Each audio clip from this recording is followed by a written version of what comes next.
রাজনীতি করে ছোটবেলা থেকে 15 বছর কাউন্সিলর ছিলাম, 3-4টা দোকান বিক্রি করেছিলাম রাজনীতি করে।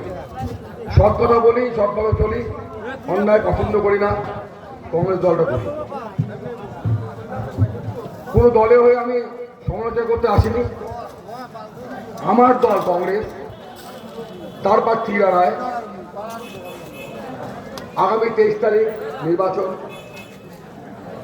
তাকে আপনারা হাতচিহ্নে ভোট দেন। এমন একটা সময় ছিল আমরা দেখেছি হলদিবাড়িতে কংগ্রেস, জলপাইগুড়িতে কংগ্রেস, কুচবিহারে কংগ্রেস,